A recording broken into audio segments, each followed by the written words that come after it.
بریلوی کون سے امام کو مانتے ہیں؟ امام ابو حنیفہ کو مانتے ہیں اور کس کو مانتے ہیں؟ فقہ حنفی ہے ان کی بھی۔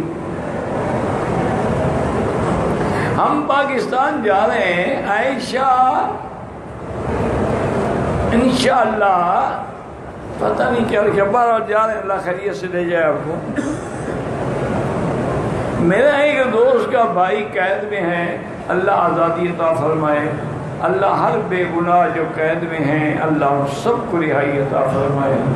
اس وقت مسلمانوں کی حالت جو ہے وہ بڑی ابتر ہے۔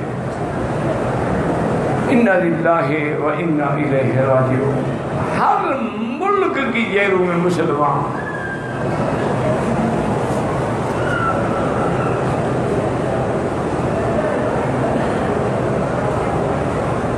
کہتے کہ جب آدمی کی شادی ہوتی ہے تو اس کو 2 رکعت نماز نفل پڑھنے کے لیے مسجد میں جانا چاہیے۔ ہاں بیوی بیچاری گھر بیٹھی رہے تم نفلیں پڑھتے رہو، یہ تو نہیں ہے حدیث میں۔ یہ ہے کہ وہیں اسی کمرے میں کھڑے ہو کر 2 رکعت نفل پڑھ کے اللہ سے دعا مانگے، پھر بیوی کی پیشانی پکڑ کے دعا مانگے تو انشاءاللہ معاملات اچھے رہتے ہیں۔ یہ تھوڑا ہی تم چلے جاؤ مسجد ہو وہاں بیچاری بیٹھی رہے، گھر والے سمجھیں کہ لڑائی ہو گئی ہے بھاگ کے جا رہا ہے۔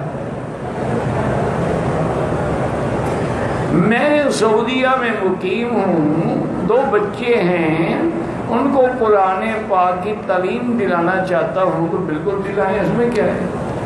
یہاں دلانا چاہتے ہیں تو مدرسے موجود ہیں، آپ اپنے ملک میں دلانا چاہتے ہیں مدرسے موجود ہیں، کوئی کمی نہیں ہے الحمدللہ۔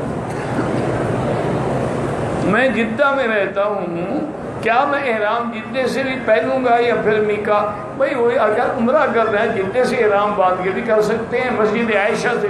مسجد عائشہ یا جدہ ایک ہی چیز ہے، یعنی مسجد عائشہ بھی حرم کے باہر ہے، جدہ بھی حد حرم کے باہر ہے، نہ وہ میقات ہے نہ وہ میقات ہے، ہل ہے، ہل اور میقات میں فرق ہے۔